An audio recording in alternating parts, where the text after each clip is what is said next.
আসসালামু আলাইকুম ওয়া রাহমাতুল্লাহি ওয়া বারাকাতুহু। দেশে এবং প্রবাসে যে যেখান থেকে আমার কথা শুনছেন, আপনাদের সকলকে আন্তরিক অভিবাদন।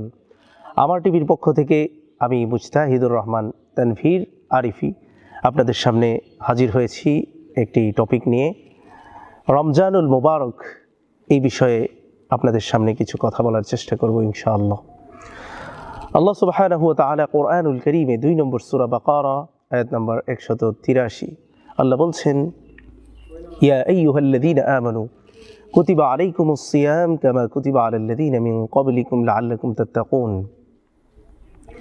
আল্লাহ সুবহানাহু ওয়া তাআলা বলছেন, হে ঈমানদারগণ, তোমাদের উপরে রোজাকে ফরজ করা হয়েছে যেমনিভাবে তোমাদের পূর্ববর্তীদের উপরে, যেমন হযরত আদম আলাইহিস সালাম, হযরত ইব্রাহিম আলাইহিস সালাম, হযরত মূসা আলাইহিস সালাম, হযরত দাউদ আলাইহিস সালাম, সুলাইমান আলাইহিস সালাম, হযরত ঈসা আলাইহিস সালাম, সমস্ত নবীদের উপরেই, তার উম্মতদের উপরেই রোজা ফরজ ছিল।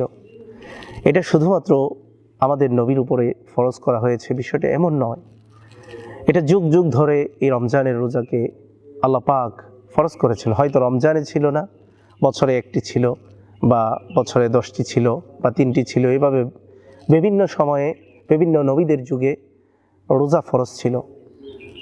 আল্লাহ সুবহানাহু ওয়া তাআলা এই রমজানের রোজাকে ফরজ করেছেন কেন? লাআল্লাকুম তাত্তাকুন, যাতে তোমরা তাকওয়া অবলম্বন করতে পারো, আল্লাহকে ভয় করতে পারো। পৃথিবীতে যত ইবাদত আছে, সমস্ত ইবাদত আপনি লোক দেখানোর জন্য করতে পারেন। আপনি নামাজ পড়লেন, লোক দেখানোর জন্য আপনি নামাজ পড়তে পারবেন। আপনি হজ করলেন, আপনাকে সবাই হাজি বলবে, আপনার টাকা আছে, এজন্য আপনি হজ করতে পারেন। আপনি মানুষকে দেখানোর জন্য যাকাত দিতে পারেন, যাকাতের শাড়ির বিশাল লম্বা লাইন লাগিয়ে দিতে পারেন। কিন্তু সবগুলা লৌকিকতা আছে, লোক দেখানো আছে।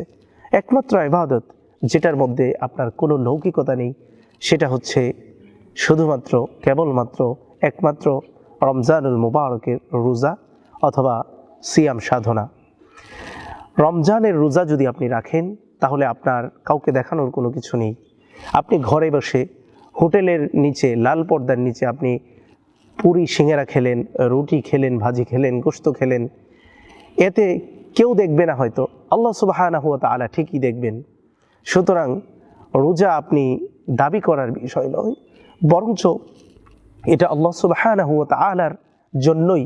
এজন্য আল্লাহ রাসূল সাল্লাল্লাহু আলাইহি ওয়াসাল্লাম বলেছেন, আস-সাওমু লি ওয়া আনা আজজি বিহি ওয়া উখরা হাদিসুন ওয়া আনা উজজা বিহি। রমজানের রোজা শুধুমাত্র আমার জন্য এবং এর প্রতিদান আল্লাহ সুবহানাহু ওয়া তাআলা নিজেই। সুতরাং আল্লাহ তাআলা রমজানের রোজার যে প্রতিদান দিবেন, এটা আমরা কল্পনাও করতে পারবো না।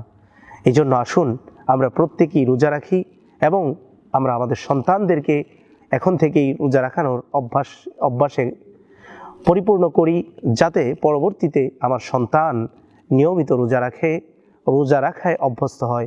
আল্লাহ রাব্বুল আলামিন আমাদেরকে রোজার প্রকৃত সিয়াম সাধনার যে স্বাদ আছে সেটা উপভোগ করার এবং গরিব দুঃখীর কষ্ট উপলব্ধি করার তৌফিক দান করুন, এবং রমজান মাসের প্রত্যেকটা রোজা সুষ্ঠুভাবে রাখার তৌফিক দান করুন, ইফতার এবং সেহরি সময় মতো করার তৌফিক দান করুন।